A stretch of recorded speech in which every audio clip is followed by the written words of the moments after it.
Assalamualaikum warahmatullahi wabarakatuh. Perkenalkan, nama saya Saifuddin, guru MANU Miftal Falah, Kudus, Jawa Tengah, sekaligus mahasiswa PPG dalam jabatan di LPTK UIN Wali Songo, Semarang, dengan nomor induk mahasiswa 2303117038. Pada saat ini, saya akan melaksanakan uji kinerja praktek pembelajaran mata pelajaran Quran Hadis di kelas 10 IPA 1 MANU Miftal Falah dengan materi kemukjizatan Al-Quran.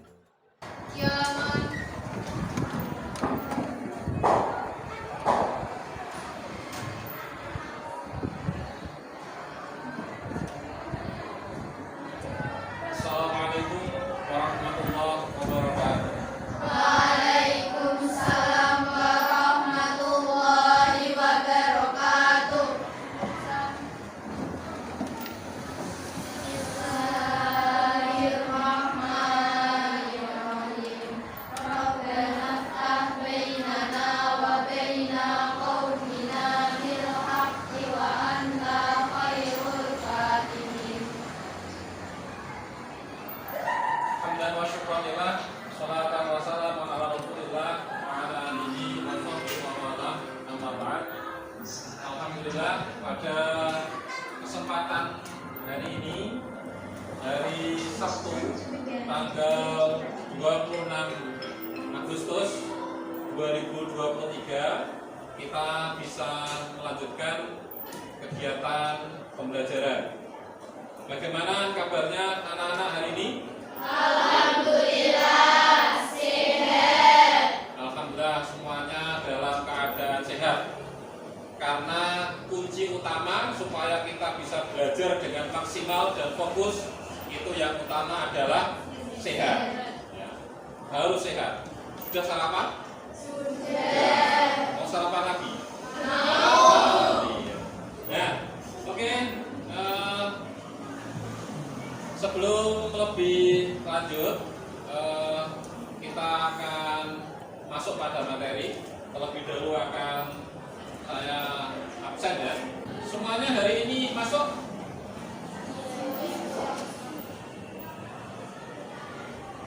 Semuanya masuk ya? Alhamdulillah, semuanya masuk. Kita absen satu-satu ya. Andriana Hak, Alina Azhara, Akila Intan, Aulia Rizna Diati, Dia Safitri, Juli Novia Anggraini, Fadilah Qurrata Ayun, Fahriyah Salsabila, Fariska Maunikmah, Francisca Widyawati, Isna Nur Afifah,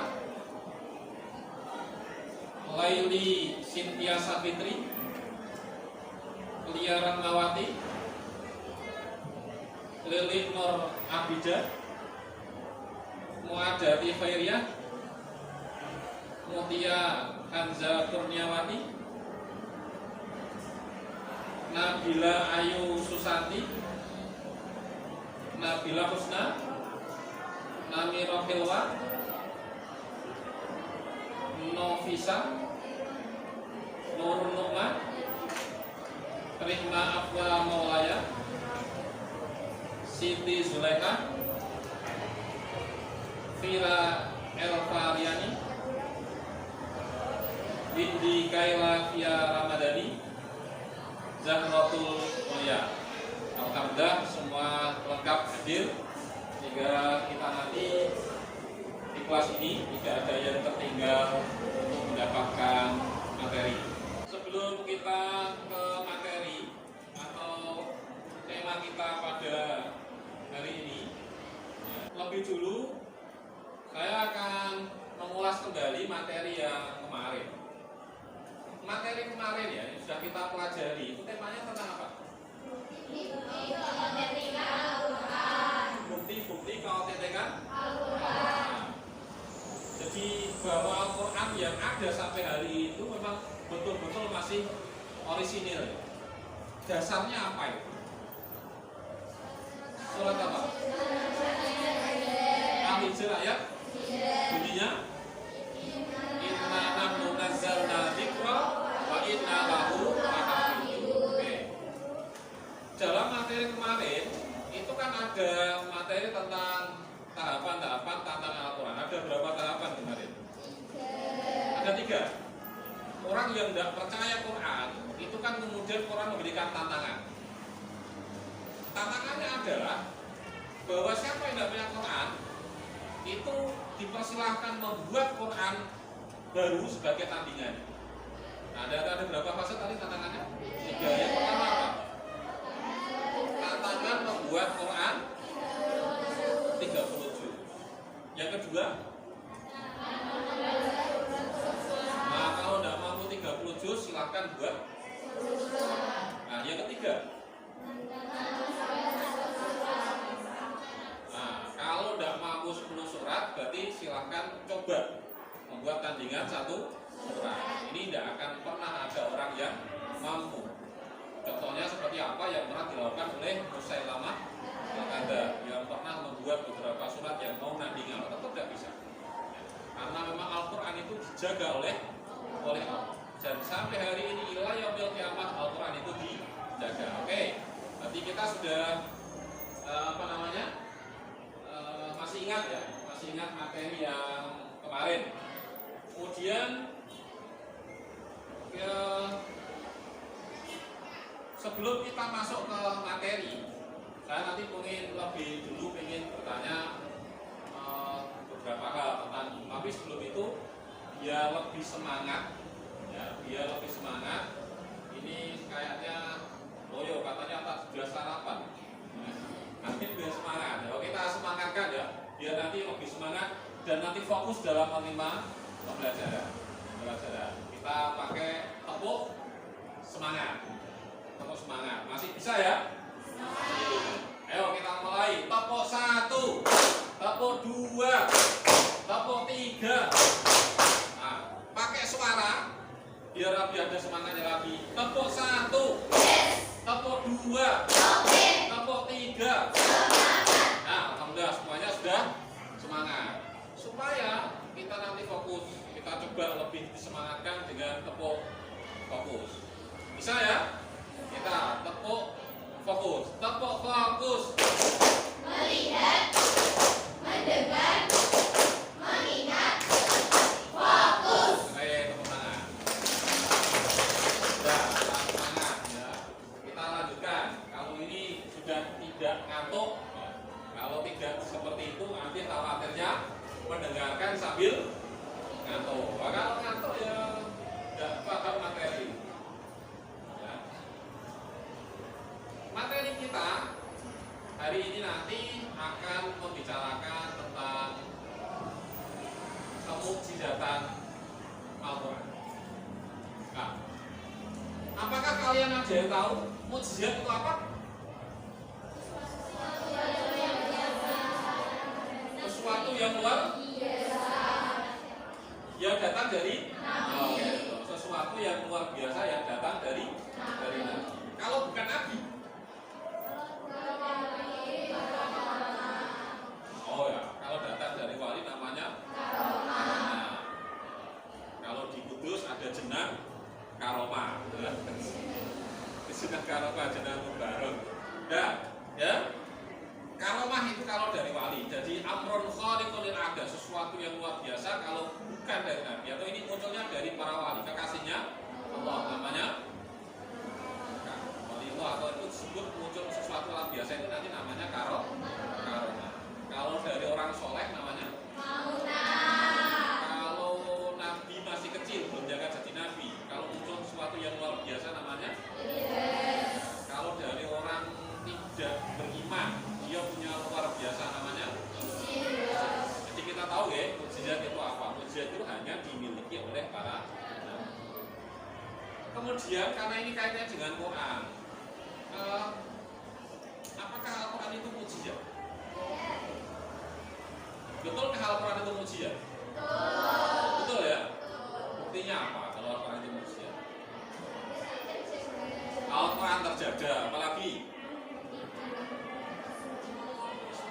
mengikuti kebenaran ajaran Rasul, apalagi melemahkan orang-orang kafir pada zaman itu, bahkan sampai hari ini. Karena Al-Quran itu dijaga oleh Allah sampai ila yaumil qiyamah. Satu-satunya mukjizat yang sampai hari ini masih ada itu adalah mukjizat Al-Quran. Semua mukjizat kan hilang. Nabi Musa punya tongkatnya di mana? Tidak ada yang tahu. Tidak ada yang tahu. Kalau misalkan ada yang ngaku-ngaku saja, iyalah, hanya ngaku-ngaku saja. Kamu buat tongkat, ini tongkat Musa. Wah, nanti banyak orang datang viral. Ini orang betulan apa enggak? Jadi itu ya. Ya, karena kita sudah sudah tahu ya, paling tidak sudah punya modal untuk kita mempelajari materi kita hari ini. Jadi kita akan masuk pada penjelasan tentang apa yang akan kita pelajari hari ini.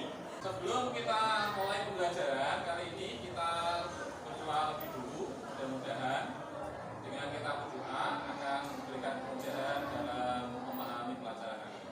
Untuk itu ketua kelas silakan memimpin untuk berdoa.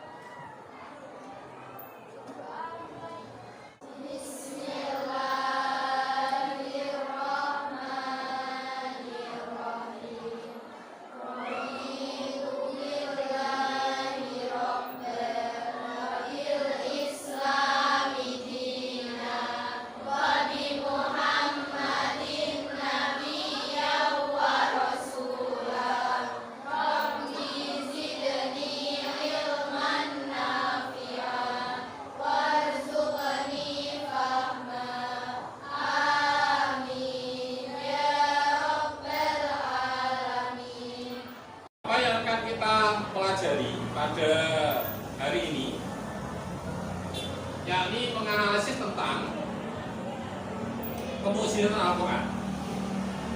Menganalisis tentang kemukjizatan Al-Quran. Temanya kan ini.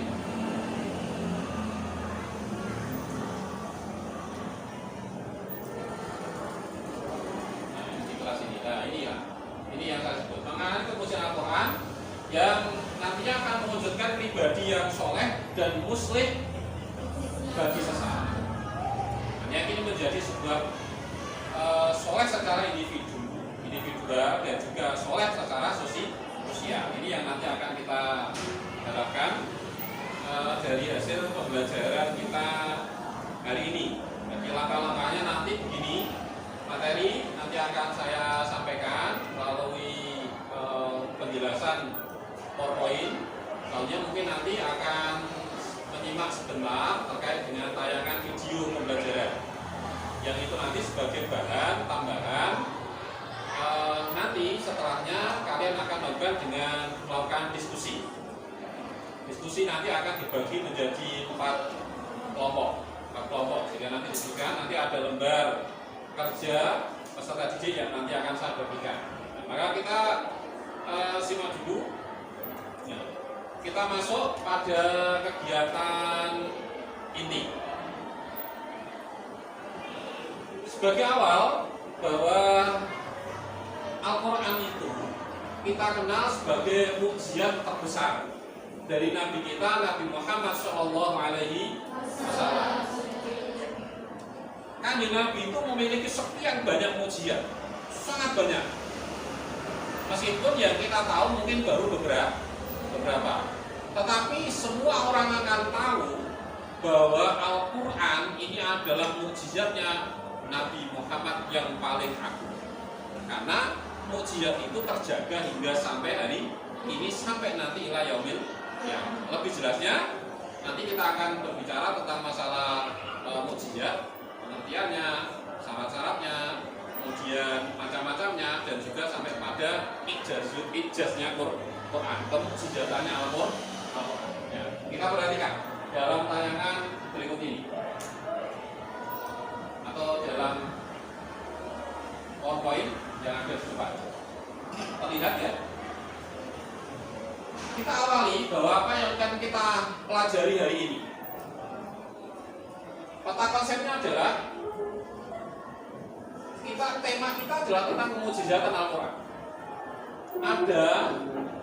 Ada 4 hal yang nanti akan kita bahas. Pertama tentang pengertian mukjizat. Yang kedua tentang syarat-syarat mukjizat. Yang ketiga tentang macam-macam mukjizat. Yang keempat tentang pengertian ijaz Quran. Semua siap? Siap. Semua siap? Siap. Siap ya. Kita lanjutkan untuk membahas materi. Yang pertama, mukjizat. Apa itu mukjizat? Nah, akar katanya adalah dari ajaza, yujizu ijazah, mukjizat, mukjizatan. Yang ini memiliki arti melemahkan atau mengalahkan lawan. Ini makna atau arti sederhana mukjizat. Jadi ini jelas. Jadi terlihat saat keterangannya di sini. Yang selanjutnya adalah definisi mukjizat. Mana Al-Fatihah memberikan satu penjelasan tentang definisi mukjizat. Mukjizat itu apa toh? Mukjizat itu adalah amrun khariqun lil 'ada, makrunun bil tahaddi, salimun 'anil mu'arad. Maksudnya apa? Maksudnya adalah bahwa mukjizat adalah hal yang bertolak belakang dengan kebiasaan, yang sesuatu yang luar biasa, tidak seperti biasanya, dan melawan tantangan dengan selamat. Artinya siapapun orang yang berhadapan dengan mukjizat maka dipastikan kalah. Karena memang mukjizat ini adalah pertolongan Allah atau sesuatu yang luar biasa yang diberikan Allah kepada Nabi atau yang diberi risalah. Sampai di sini mukjizat paham ya? Jelas ya? Jelas. Ketika mukjizat sudah jelas, kita lanjutkan. Yang kedua, apa? Syarat-syarat mukjizat. Sesuatu itu bisa dinamakan mukjizat itu harus punya syarat. Syaratnya apa? Yang pertama, Sesuatu yang tidak sanggup dilakukan oleh siapapun selain Allah. syarat yang pertama mukjizat itu harus dilakukan, hanya bisa dilakukan oleh Allah. Maka tidak bisa dilakukan oleh siapapun, kecuali hanya materi yang kita pelajari hari ini. Soalnya lebih jauh nanti didiskusikan dengan tugas yang sudah saya siapkan. Nanti diskusikan dan hasil diskusinya nanti saya minta untuk dipresentasikan. Semuanya masih semangat? Masih semangat ya? Alhamdulillah. Tidak ngantuk? Mudah-mudahan tidak ya. Ini harus semangat. Jadi pembelajaran kalau semangat, insya Allah itu nanti akan cepat dipahami dan cepat ingat. Ini saya bagikan untuk lembaga kerjanya untuk dikerjakan. Ini kelompok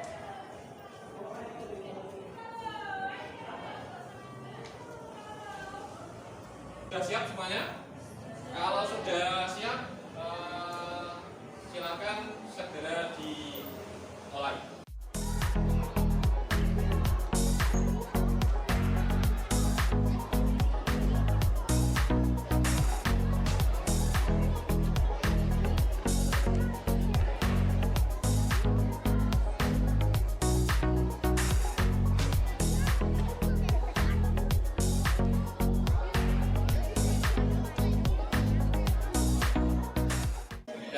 Hasil diskusinya nanti akan dipresentasikan.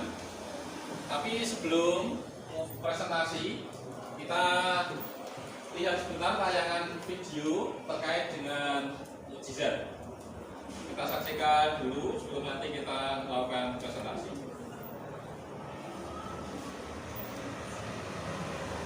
Pengertian mukjizat. Kata mukjizat atau al-mukjizat turunan dari kata al-ajiz, yang artinya tidak mampu untuk melakukan sesuatu. Sementara secara istilah syar'i, mukjizat adalah kejadian luar biasa yang Allah berikan kepada para nabinya sebagai bukti status kenabian mereka, ar-rusul wa risalah. Ar-Razi memberikan definisi mukjizat secara urf atau istilah masyarakat. Kejadian luar biasa yang diiringi dengan tantangan tanpa ada satupun perlawanan. Lawami' al-anwar al-bahiyah. Sementara itu, dalam Al-Quran, Allah menyebut mukjizat dengan ayat. Allah Subhanahu wa Ta'ala berfirman, yang artinya, sungguh aku telah berikan kepada Musa 9 ayat yang jelas. Quran Surat Al-Isra ayat 101. Yang dimaksud kata ayat pada ayat di atas adalah mukjizat. Sebab mukjizat, semua mukjizat datangnya dari Allah. Makhluk tidak mampu menciptakannya. Murni pemberian dari Allah.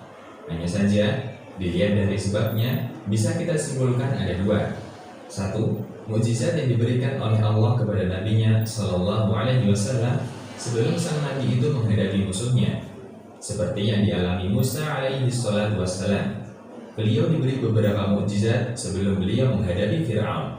Allah berfirman menceritakan awal mula Musa diangkat menjadi nabi, yang artinya, maka tatkala Musa sampai ke tempat api itu, diserulah dia dari arah pinggir lembah yang sebelah kanannya pada tempat yang diberkahi dari sebatang pohon kayu, yaitu, ya Musa, sesungguhnya aku adalah Allah, Tuhan semesta alam, dan lemparkanlah tongkatmu. Maka tatkala tongkat itu menjadi ular, dan Musa melihatnya bergerak-gerak, seolah-olah dia seekor ular yang gesit, larilah ia berbalik ke belakang tanpa menoleh. Kemudian Musa diseru, hai Musa, datanglah kepadaku, dan janganlah kamu takut. Sesungguhnya kamu termasuk orang-orang yang aman.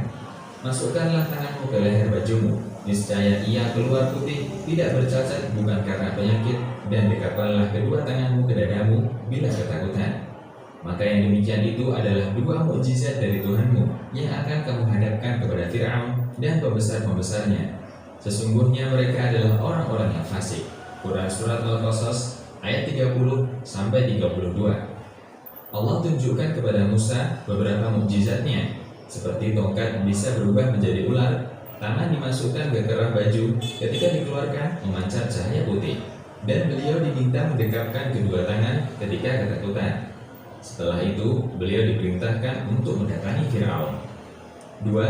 Mukjizat yang diberikan Allah karena permintaan orang-orang kafir yang menentangnya, seperti yang terjadi pada Nabi Saleh alaihi salam. Umatnya menantang beliau untuk menjadikan unta dari batu. Allah menceritakan hal ini di surat Asy-Syu'ara, yang artinya, kaum Tsamud telah mendustakan rasul-rasul. Ketika saudara mereka Saleh berkata kepada mereka, mengapa kamu tidak bertakwa? Sesungguhnya aku adalah seorang rasul kepercayaan yang diutus kepadamu. Lalu mereka meminta bukti kenabian Saleh dan dibuktikan oleh Allah. Allah Subhanahu wa Ta'ala berfirman, yang artinya, mereka berkata, sesungguhnya kamu adalah salah seorang dari orang-orang yang kena sihir. Kamu tidak lain melainkan seorang manusia seperti kami. Maka datangkanlah sesuatu mukjizat jika kamu memang termasuk orang-orang yang benar. Saleh menjawab, ini seekor unta betina yang mempunyai giliran untuk mendapatkan air, dan kamu mempunyai giliran pula untuk mendapatkan air di hari yang tertentu. Ibnu Katsir menjelaskan, para ahli tafsir menyebutkan bahwa kaum Tsamud berkumpul di pusat keramaian mereka. Lalu datang Nabi Saleh mengajak mereka untuk kembali kepada Allah, menasihati mereka, dan memerintahkan mereka untuk bertauhid. Lalu mereka menantang, coba, bisa tidak kamu mengeluarkan unta dengan sifat-sifat seperti ini dari batu besar ini? Jawab Nabi Saleh, jika saya bisa mendatangkan seperti yang kalian minta, apakah kalian akan beriman kepada apa yang kusampaikan? Ya, kami beriman, jawab mereka. Kemudian Nabi Saleh mengambil janji mereka. Lalu Nabi Saleh mengerjakan sholat di musola beliau. Beliau berdoa kepada Allah untuk mengabulkan permintaan mereka. Akhirnya Allah perintahkan batu besar itu untuk berkah dan mengeluarkan unta besar sesuai yang diminta orang kafir itu. Tafsir Ibnu Katsir. Demikian, Allahu a'lam. Ya, tadi telah disaksikan terkait materi mukjizat. Tadi ada beberapa contoh ya, beberapa contoh. Nanti bisa dijadikan bahan tambahan dalam catatannya nanti dalam untuk menyampaikan presentasi.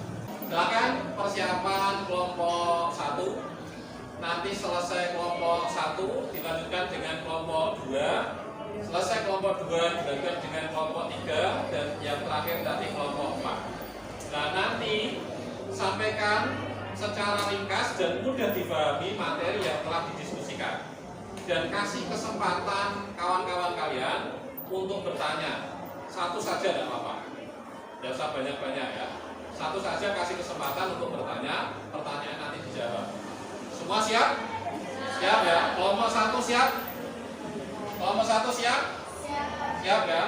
Kelompok 1 mempersiapkan diri. Silakan untuk kelompok 1 maju untuk presentasi. Ya, tengah ya. Tengah biar teman-temannya nanti bisa menyaksikan semua.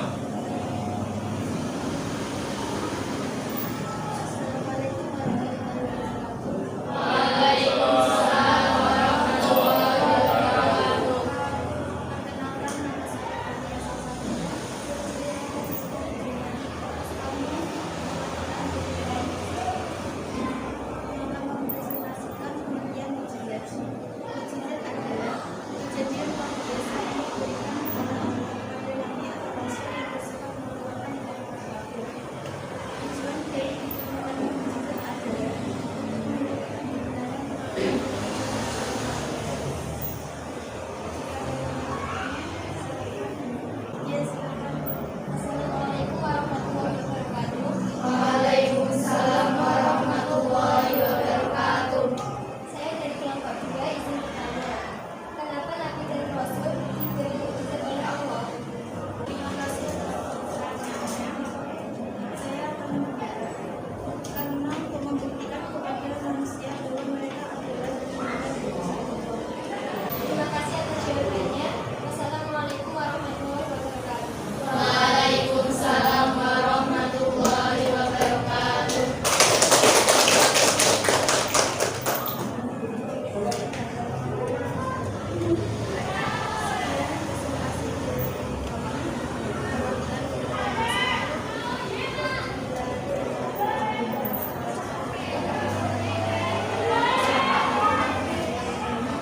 Waalaikumsalam warahmatullahi wabarakatuh. Terima kasih untuk kelompok 1 sudah menyampaikan materinya atau materi presentasi ya. Sekarang kita lanjutkan ke kelompok 2 ya. Kita kelompok 2. Kelompok 2 sudah siap? Ya. Kalau sudah siap, silakan kelompok 2 untuk maju ke depan menyampaikan hasil diskusinya. Silakan.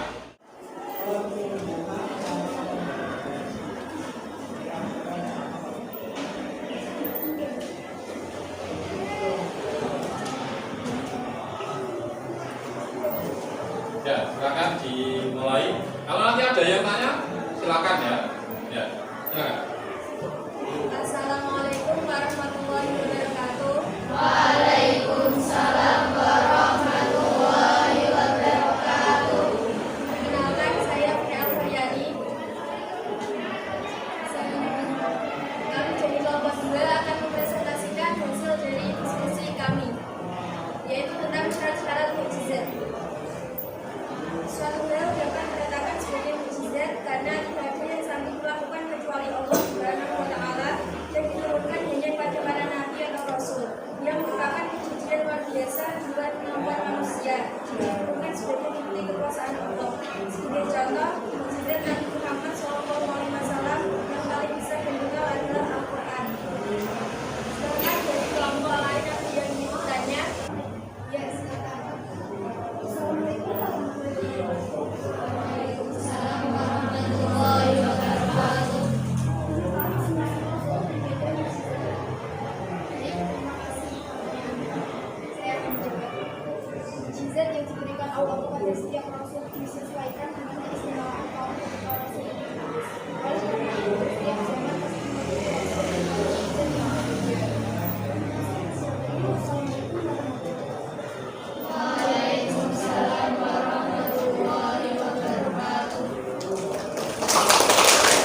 hasil diskusinya.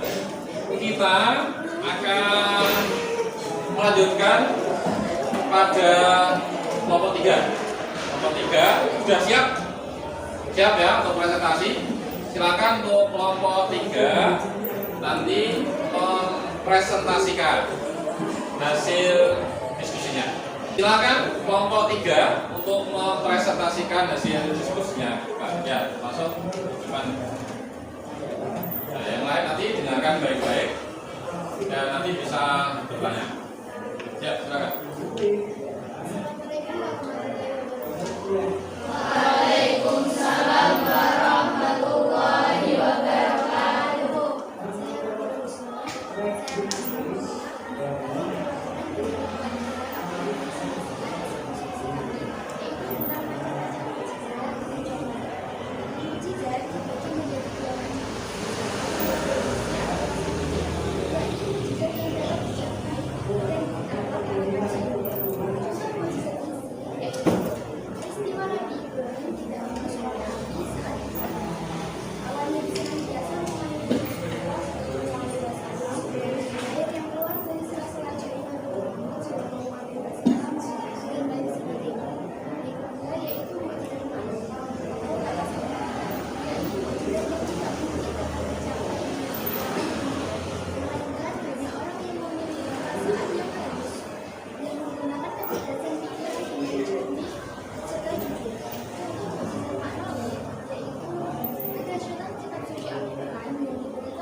Waalaikumsalam warahmatullahi wabarakatuh. Saya mau bertanya, mengapa mukjizat tidak diberikan kepada Nabi dan Rasul? Terima kasih atas pertanyaannya. Saya akan menjawabnya. Karena menurutnya tujuan mukjizat adalah untuk membuktikan kebenaran para nabi Allah dan Rasulnya dengan kemampuan yang melebihi manusia lain, sehingga manusia lain tidak berdaya untuk menantangnya dan menjadikan mereka beriman kepada Allah dan Rasulullah.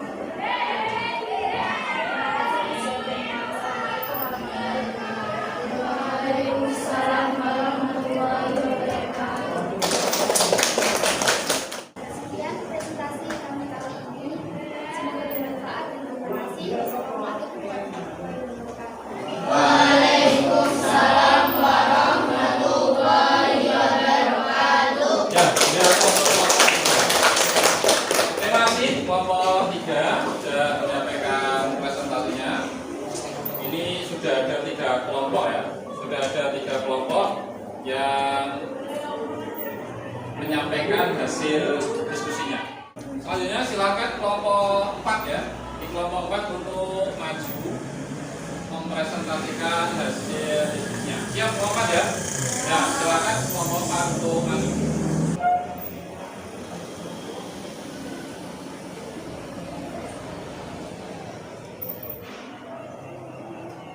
Ya, silakan sampaikan hasil diskusinya, nanti ada yang bertanya. Ya, silakan. Assalamualaikum warahmatullahi wabarakatuh. Waalaikumsalam warahmatullahi wabarakatuh. Perkenalkan, nama saya Rima Fathia. Saya di sini saya perwakilan dari kelompok 4 akan mempresentasikan tentang pengertian mukjizat Al-Quran dan buktinya. Kata mukjizat dilibatkan dengan kitab suci Al-Quran memiliki 2 konotasi. Yang pertama, manusia tidak akan pernah mampu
menyampaikan presentasinya. Kita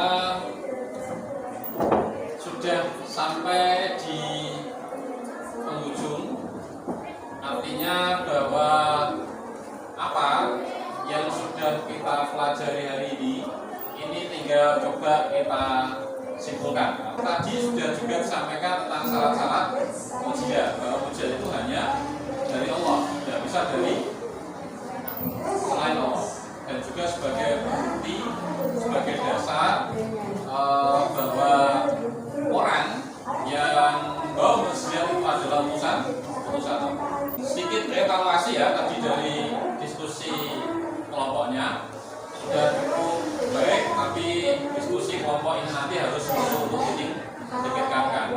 Jadi supaya hasilnya lebih maksimal.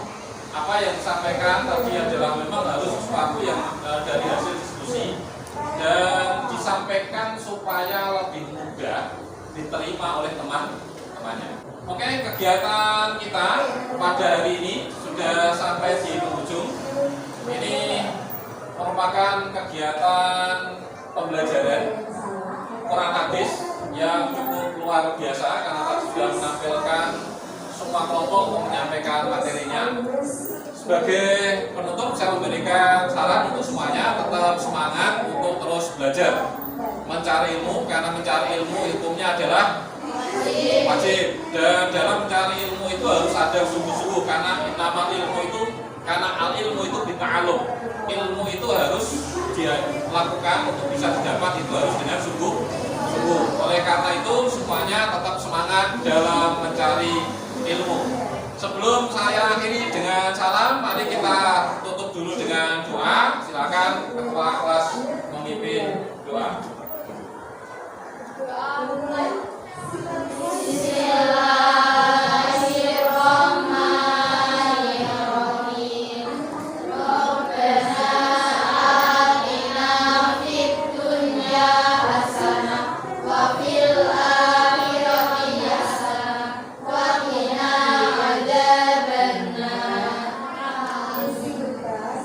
Ya, terima kasih semuanya, tetap semangat, semoga semuanya sukses di masa-masa yang akan datang, sukses dunia dan sukses akhirat. Amin. Terima kasih semuanya, mohon maaf jika saya dalam menyampaikan materi kali ini ada kekurangan.